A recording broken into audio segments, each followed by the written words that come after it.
السلام علیکم ورحمۃ اللہ وبرکاتہ۔ الحمدللہ رب العالمین والصلاة والسلام علیک سید المرسلین، اما بعد۔ معزز سامعین اکرام، اللہ تبارک و تعالیٰ کا لاکھ لاکھ شکر و احسان ہے کہ اس نے اپنی رحمت کے صدقے طفیل سے ہمیں ماہ ذی الحج کا مبارک مہینہ میسر فرمایا۔ جیسے ہی ماہ ذی الحج کا مہینہ آتا ہے، ہمارے خیالوں میں قربانی کا جذبہ جاگتا ہے اور ہم قربانی کے لیے تیاری شروع کر دیتے ہیں۔ میں پہلے قربانی کی حقیقت اور احکام الہی پر گفتگو کرنے سے پہلے حضرت ابراہیم خلیل اللہ علیہ السلام کی ایثار اور رضا الہی پر روشنی ڈالنے کی کوشش کروں گا۔ جیسا کہ ہم واقف ہیں،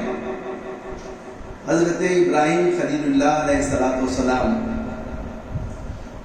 بحکم الہی کعبۃ اللہ کی عمارت کی تعمیر شروع کر دی، اور کعبۃ اللہ کی تعمیر شروع کرتے وقت جس پتھر پر کھڑے ہو کر حضرت ابراہیم خلیل اللہ کعبۃ اللہ کی تعمیر کرتے تھے کہ حضرت ابراہیم خلیل اللہ کی معجزہ یہ تھا، یہ پتھر بڑھتے جاتا، جیسے جیسے تعمیر بڑھتے جاتی پتھر بھی بڑھتے جاتا، اور آج تک اس پتھر پر، جس پتھر پر کھڑے ہو کر حضرت ابراہیم علیہ السلام تعمیر کعبہ کیے تھے، وہ پتھر رکھا ہوا ہے، ان کے نقش مبارک کعبۃ اللہ کے سامنے رکھی ہوئی۔ جب تعمیر مکمل ہو گئی تو حضرت ابراہیم خلیل اللہ کو انتہا سے زیادہ خوشی ہوئی کہ میں نے اللہ کے گھر کی تعمیر پوری کر لی۔ اس خوشی میں حضرت ابراہیم علیہ السلام اللہ کے بنائے ہوئے اس گھر کی اطراف چکر لگانا شروع کر دیے اور خوشی سے جھومنے لگے، اور یہ ادا اللہ تبارک و تعالیٰ کو پسند آ گئی۔ جب تک چکر لگانا مکمل ہو گیا تو معلوم ہوا کہ 7 چکر ہو چکے تھے، اور اللہ تبارک و تعالیٰ کو یہ 7 چکر حضرت ابراہیم خلیل اللہ کی اتنی پسند آئی کہ اللہ تبارک و تعالیٰ نے اس کو ہر حاجی اور عمرہ کرنے والے کے لیے سنت ابراہیمی ادا کرنے کے لیے فرمایا۔ اور جو بھی حاجی جاتا ہے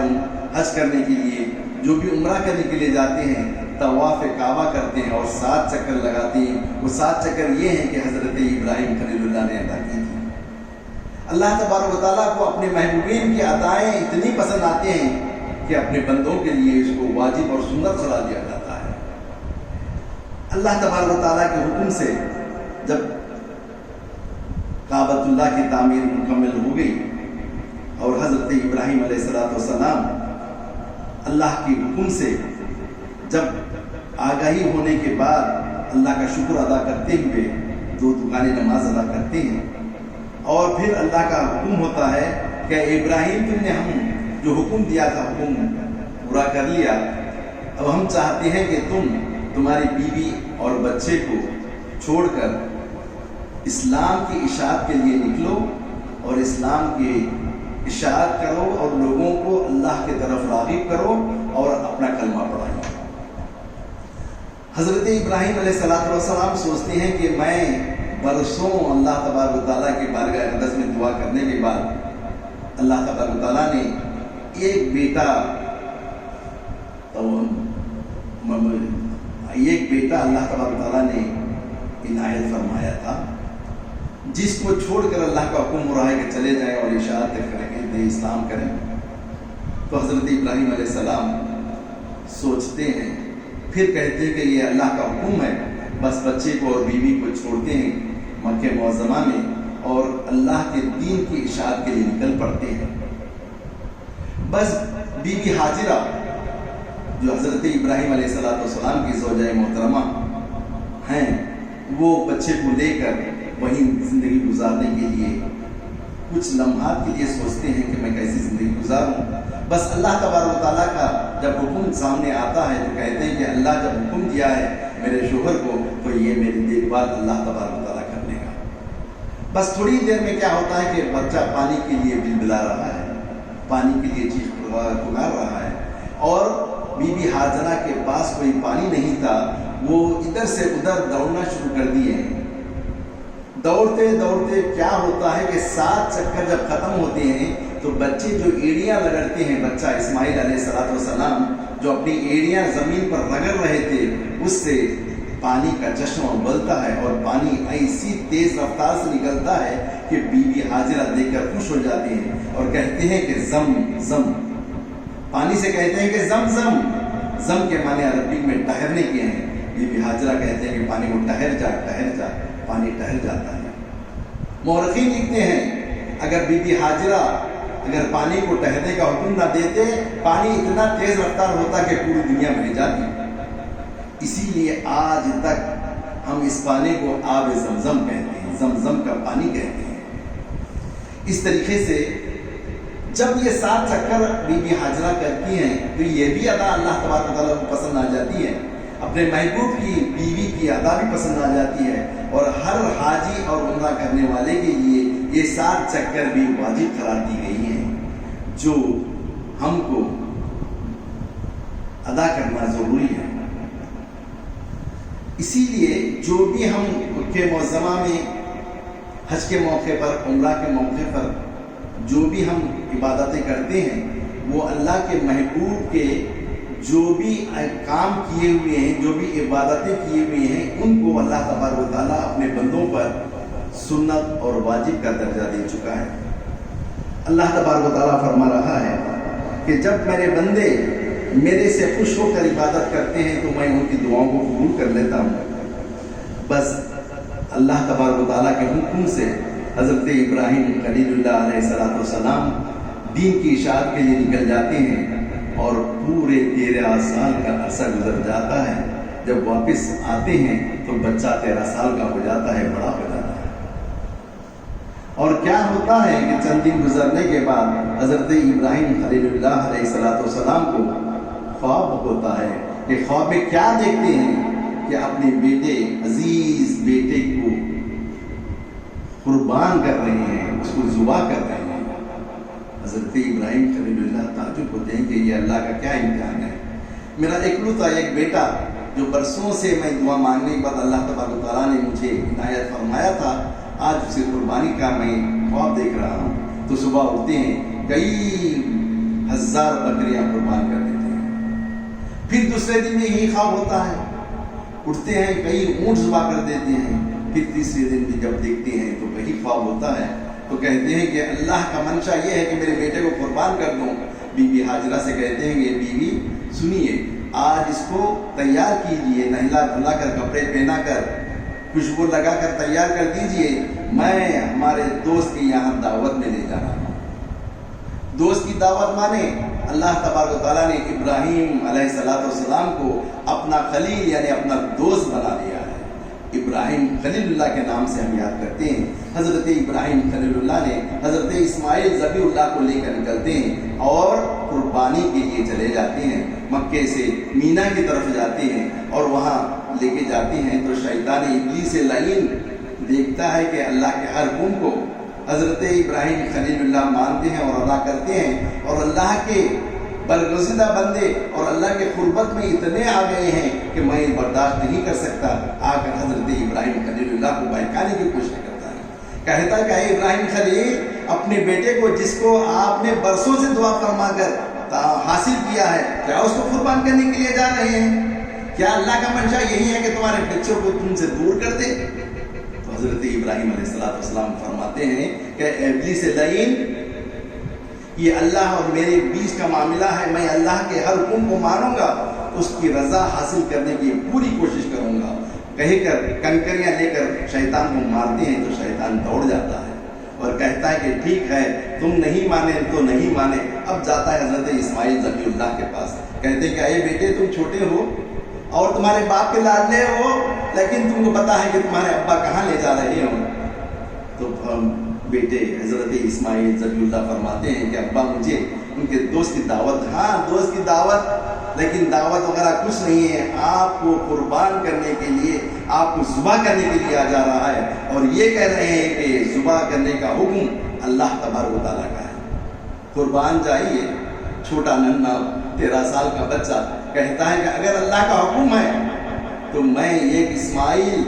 کیا اگر 1000 اسماعیل بھی ہوں تو اللہ کے حکم پر ہم قربان ہو جائیں گے۔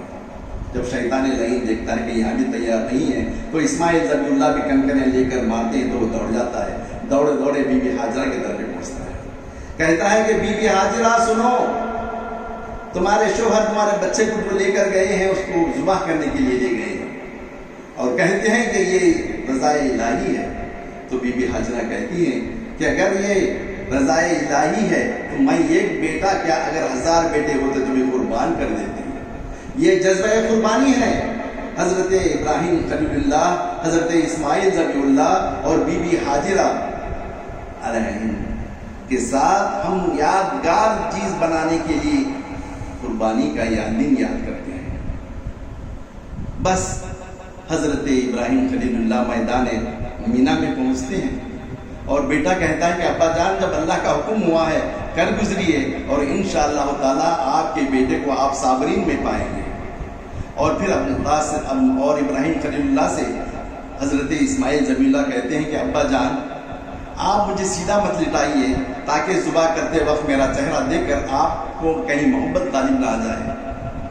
اسی لیے آپ مجھے الٹا لٹا دیجئے اور آپ کی آنکھوں پہ پٹی باندھ دیجئے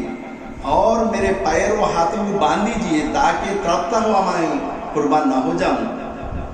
بس بچے کے اشارے پر بچے کے جس طریقے سے بتلایا گیا ہے اس طریقے سے حضرت ابراہیم خلیل اللہ بچے کے ہاتھ پیر باندھ دیتے ہیں اور لٹا دیتے ہیں۔ پھر اتنے میں حضرت اسماعیل ذبیح اللہ کہتے ہیں کہ ابا جان ذرا ٹہر جائیے، میرے ہاتھ اور پاؤں جو باندھے ہوئے ہیں اس کو کھول دیجئے، مجھے خیال ہو رہا ہے کہ آئندہ آنے والے زمانے میں لوگ یہ نہ سمجھے کہ ابراہیم خلیل اللہ نے بچے کو زبردستی ہاتھ پیر باندھ کر قربان کر دیے، میں اپنے دل سے صدقے دل سے قربان ہونے کے لیے تیار ہوں، ایسا نہ سمجھے، اسی لیے آپ میری رسیاں کھول دیجئے، آپ انشاءاللہ تعالیٰ مجھے صبر کرنے والا پائیں گے۔ پھر رسیاں کھول دی جاتی ہیں اور حضرت ابراہیم خلیل اللہ چھری اپنے بیٹے کی گردن پر چلا رہے ہیں، بار بار چلا رہے ہیں، لیکن چھری چل نہ رہی ہے۔ حضرت ابراہیم خلیل اللہ پریشان ہو رہے ہیں، یہ احکام الہی کو میں ادا کرنے کے لیے حاضر ہوا ہوں، یہ چھری کام نہیں کر رہی ہے۔ حضرت ابراہیم خلیل اللہ چھری سے پوچھتے ہیں کہ اے چھری، کیا تیرا کام کاٹنا نہیں ہے؟ میں بار بار میرے بیٹے کے گردن پر پھیر رہا ہوں، تو کیوں کاٹ نہیں رہی ہے؟ تو چھری سے آواز آ رہی ہے کہ اے ابراہیم خلیل اللہ علیہ السلام، میں آپ کو چھری چلا رہے ہیں اور کاٹنے کا آپ پوری کوشش کر رہے ہیں، جب تک کہ کاٹنے کا حکم میرے مولا کائنات سے نہ ہوگا تو میں نہیں کاٹوں گی۔ جیسا کہ آگ کا کام جلانا ہے، خلیل ابراہیم خلیل کے لیے آگ ٹھنڈی ہو گئی تھی، جلائی نہیں گئی تھی، یہ بھی اللہ کا حکم تھا، یہ بھی اللہ کا حکم ہے کہ میں نہیں کاٹ سکتی۔ تو حضرت ابراہیم خلیل اللہ کی بارگاہ اقدس میں دعا گو ہوتے ہیں کہ اے اللہ یہ کیا ماجرا ہے، میں تو تیری رضا کے لیے میرے بیٹے کو لا کر ذبح کرنے کے لیے تیار ہوں، لیکن یہ چاقو کاٹ نہیں رہی ہے۔ تو پھر اللہ تبارک و تعالیٰ کا حکم ہو رہا ہے کہ اے ابراہیم خلیل اللہ اب زور لگا کر کاٹیے، انشاءاللہ تعالیٰ وہ کام کرے گی۔ جیسا ہی زور لگا کر چاقو چلاتے ہیں تو گردن کٹ جاتی ہے، تو حضرت ابراہیم خلیل اللہ خوش ہو جاتے ہیں کہ چلیے اللہ کو راضی کر لیا ہوں، میں آج میرے بیٹے کو قربان کر دیا۔ جیسے ہی اپنے آنکھوں سے پٹی ہٹاتے ہیں تو کیا دیکھتے ہیں کہ بیٹا حضرت اسماعیل ذبیح اللہ مسکراتے ہوئے کھڑے ہوئے ہیں، وہ گردن جس کی کٹے ایک دمبا ہے اور حضرت جبرائیل امی کھڑے ہوئے ہیں، مسکرا رہے ہیں۔ کہتے ہیں کہ اللہ کا حکم ہو گیا کہ دمبا لے جاؤ اور میرا خلیل امتحان میں کامیاب ہو گیا ہے، بس ذبح کو قربان کر دو۔ یہ جذبہ قربانی ہے۔ اگر حضرت اسماعیل ذبیح اللہ قربان ہو جاتے، آج دنیا میں ہر باپ اپنے بیٹے کو قربان کرنا واجب ہو جاتا۔ اللہ تبارک و تعالیٰ نے بکرے پر قربانی کا موقوف کر دیا۔ آج جتنے حاجی جاتے ہیں لاکھوں کی تعداد میں قربانی ہوتی ہے مکہ معظمہ میں، اور دنیا کے ہر خطے میں لاکھوں کروڑوں قربانیاں ہوتی ہیں۔ یہ جذبہ قربانی ہے، یہ سارے قربانی ہے۔ لیکن ہم کو قربانی سے کیا حاصل یہ جاننا چاہیے کہ ہم قربانی دینے سے جو گوشت جو خون نکل رہا ہے اللہ تک پہنچے گا، اللہ تبارک و تعالیٰ قرآن میں ارشاد فرماتا ہے نہ تمہارے قربانی کا خون مجھ تک پہنچتا ہے اور نہ تمہارا گوشت مجھ تک پہنچتا ہے، جو بھی مجھ تک پہنچتا ہے وہ تمہارا اخلاص اور نیت ہے۔ اسی لیے کہا جاتا ہے کہ نیت صاف رکھو اور قربانی کا جانور اچھا خوبصورت دے کر دے دو، اللہ تبارک و تعالیٰ تمہاری قربانی قبول کر لے گا۔ اور ہر صاحب استطاعت پر قربانی کا دینا واجب ہے، اگر نہ دے تو گناہگار ہوگا۔ اسی لیے ہم کوشش کرتے ہیں کہ قربانی ادا کریں اور ایثار و قربانی کے ذریعے اللہ کا قرب حاصل کریں۔ اللہ تبارک و تعالیٰ فرماتا ہے تمہارے اخلاص، تمہارا خلوص اور تمہاری نیتوں کو میں دیکھتا ہوں۔ جب بکرا یا گائے یا اونٹ جو بھی کاٹتے ہیں، یہ خطرہ خون کا زمین پر پڑنے سے پہلے تمہاری نیت، تمہارے خلوص، تمہارا عقیدہ اللہ کے بارگاہ اقدس میں پہنچ جاتا ہے اور اللہ تبارک و تعالیٰ اس کو قبولیت کا شرف دیتا ہے اور تمہارے اس عمل کو یہ عبادت میں شمار کیا جاتا ہے۔ ہم نیک نیتی سے اللہ کے بارگاہ اقدس میں قربانی دینے کا جذبہ رکھیں۔ موجودہ حالات کو مد نظر رکھتے ہوئے، جیسے کہ ہم سب واقف ہیں، کووڈ-19 کورونا وائرس کی بلا جو پھیلی ہوئی ہے، آج ہم حتی الامکان یہی کوشش کر رہے ہیں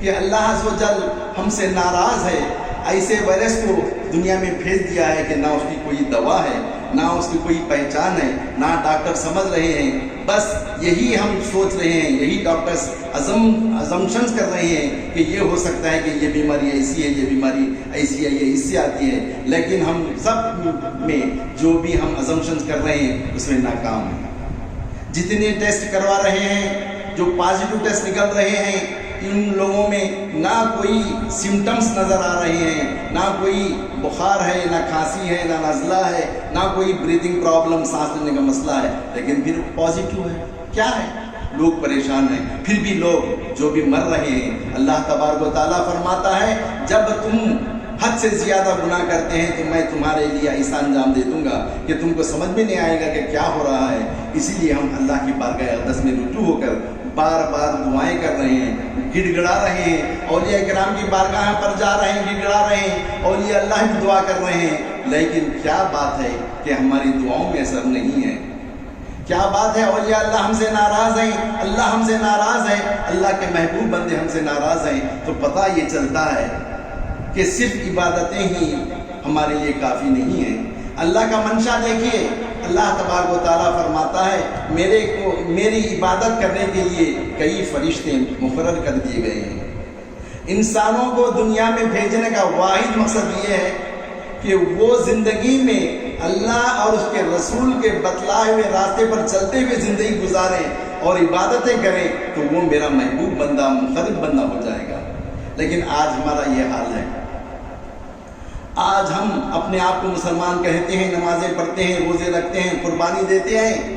مسلمان کہلاتے ہیں، حج کرتے ہیں، زکوٰۃ دیتے ہیں، ہر چیز کرتے ہیں، لیکن معلوم ہو رہا ہے کہ ہماری دعاؤں میں اثر نہیں ہے۔ تو اس کا مطلب یہی ہے کہ ہم اپنی زندگی میں کامیاب نہیں ہیں، اللہ اور اس کے رسول کے بتلائے ہوئے راستے پر چل نہیں رہے ہیں، غلط راستہ اپنا لیے ہیں اور دنیا دار بن گئے ہیں اور اللہ کی ذات کو بھول گئے ہیں۔ اللہ کب یاد آتا ہے؟ جب مسجد میں جاتے ہیں اللہ یاد آتا ہے، باہر نکلتے ہیں تو اللہ کو بھول جاتے ہیں اور ایک عام دنیا دار بن کر زندگی گزارنے کی کوشش کرتے ہیں۔ اسی لیے ہم کو چاہیے کہ اپنی زندگی کو سدھاریں اور ہر وقت یہی کوشش کریں کہ اللہ راضی ہو جائے، اس کا رسول راضی ہو جائے، تو ہماری عبادتیں بھی قبول ہو جائیں گی اور ہمارے بلائیات اور جو کچھ ہمارے امراض ہیں اللہ تبارک تعالیٰ دور کر دے گا۔ یہ ایک واقعہ مجھے یاد آ رہا ہے۔ ایک دنیا میں ایک ایسا انسان جو تاجر تھا، تجارت کرتا تھا، تجارت چلتی تھی، اچھا خاصا کماتا تھا، لیکن کیا دیکھتا ہے کہ برکت نہیں ہے، مفروض ہوتے جا رہا ہے، پریشان ہو رہا ہے، کچھ سمجھ میں نہیں آ رہا کہ کیا کروں، میں اتنا کاروبار کر رہا ہوں پھر بھی اس میں برکت نہیں ہے، ہر وقت پریشان ہوں۔ تم دیکھتا ہے ایک اللہ والے بس کچھ کام نہیں کرتے، صرف اللہ اللہ اللہ اللہ کرتے رہتے ہیں، بس اللہ اللہ کرتے رہتے ہیں۔ وہ تاجر ان کے پاس پہنچ جاتا ہے اور کہتا ہے کہ حضرت میں بہت پریشان حال ہوں، میں کاروبار کر رہا ہوں، میں جتنی محنت کرنا ہے سب کر رہا ہوں، لیکن اس میں برکت نہیں ہے، میں بہت پریشان حال ہوں اور مقروض ہوں، کچھ ایسی تدبیر بتائیے تاکہ میں سکون کی زندگی اور چین کی زندگی اور میرے مال میں برکت ہو اور مجھے سکون میسر۔ حضرت صرف اللہ اللہ اللہ کہتے ہیں، کہتے ہوئے اس سے مخاطب ہو کے کہتے ہیں برابر تولا کر، برابر تولا کر، برابر تولا کر، پھر اللہ اللہ اللہ۔ وہ شخص وہاں سے چلا جاتا ہے، کہتا ہے کہ برابر تولنے کے لیے گئے، میں تول میں کچھ کمی کر دیتا ہوں۔ اس دن سے چھپتا ہوا زیادہ سے زیادہ تول کر لوگوں کو دینا شروع کر دیا، اور اتنا مشہور ہو گیا کہ تول بہت صحیح ہے اس کا، لوگ گاہک آتے گئے۔ اور اس کے بعد یہ ہوتا ہے کہ جب وہ بیٹھا ہوا رہتا ہے، گاہک کو کہتا ہے کہ تم ہی تول لو اور لے کے چلے جاؤ۔ مشہور ہو گیا، اتنی کاروبار چلنا شروع کر دیے، اتنا برکت، اتنی برکت آ گئی، اتنا مال آ گیا، اتنا مال آ گیا کہ اندازہ نہیں کر سکتا تھا۔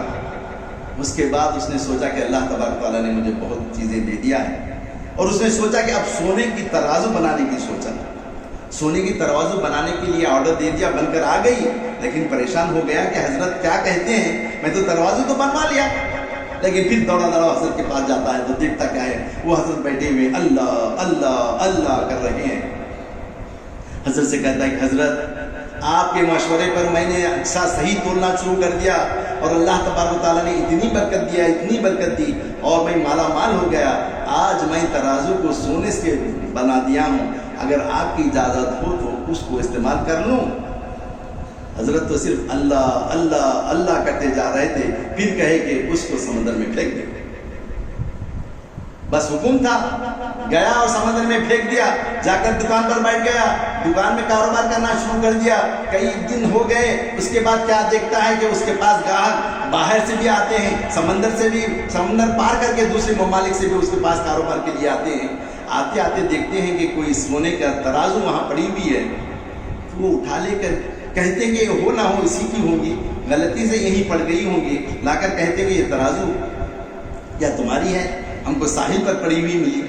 تو اس نے کہا کہ ہاں ہے، بس رکھ لیتا ہے، جب گاہک کو جو بھی سامان دینا ہے دے دیتا ہے، پھر ترازو لے کر حضرت کے پاس جاتا ہے تو کیا دیکھتا ہے حضرت پھر اللہ اللہ اللہ کر رہے ہیں۔ حضرت سے پوچھتا حضرت آپ کے حکم کے مطابق میں نے ترازو سمندر پر پھینک دی تھی، لیکن پھر لوگوں نے لا کر مجھے لوٹا دیا ہے، آپ کا کیا حکم ہے کہ میں استعمال کروں؟ تو حضرت فرماتے ہیں اللہ اللہ اللہ کہتے ہوئے حلال مال کہیں نہیں جائے گا، حرام مال تیرے ہاتھ نہیں لگے گا، بس استعمال کرنا۔ اس طریقے سے اللہ تبارک و تعالیٰ کا ارشاد ہے، تم کاروبار کرو تو اللہ اس کے رسول کے بدلے ہوئے راستے پر کرو، تم ملازمت کرو اللہ اس کے رسول کے بدلے ہوئے راستے پر کرو۔ اگر صحیح طریقے سے زندگی گزار دیں گے تو انشاءاللہ تعالیٰ اللہ کی ذات سے ہم کو یقین ہے کہ ہم کو کوئی پریشانی نہ لگے گی، اور نہ ہم پریشان ہوں گے، اور نہ ہم بیمار ہوں گے، نہ ہم اپنی کوئی گناہ اللہ تبارک و تعالیٰ کے سامنے شرمندہ ہوں گے۔ اللہ تبارک و تعالیٰ سے دعا ہے کہ اے اللہ ہم گناہ گار ہیں، مولا تیرے فضل و کرم کے محتاج ہیں، تو فضل فرما، کرم فرما، ہم پریشان حال بندوں پر رحم فرما، اور ہماری ہر پریشانی دور کر دے، اس کورونا وائرس کی وبا کو ختم کر دے، اور ہم سب کو محفوظ رکھ۔ وآخر الدعوانا ان الحمد للہ رب العالمین۔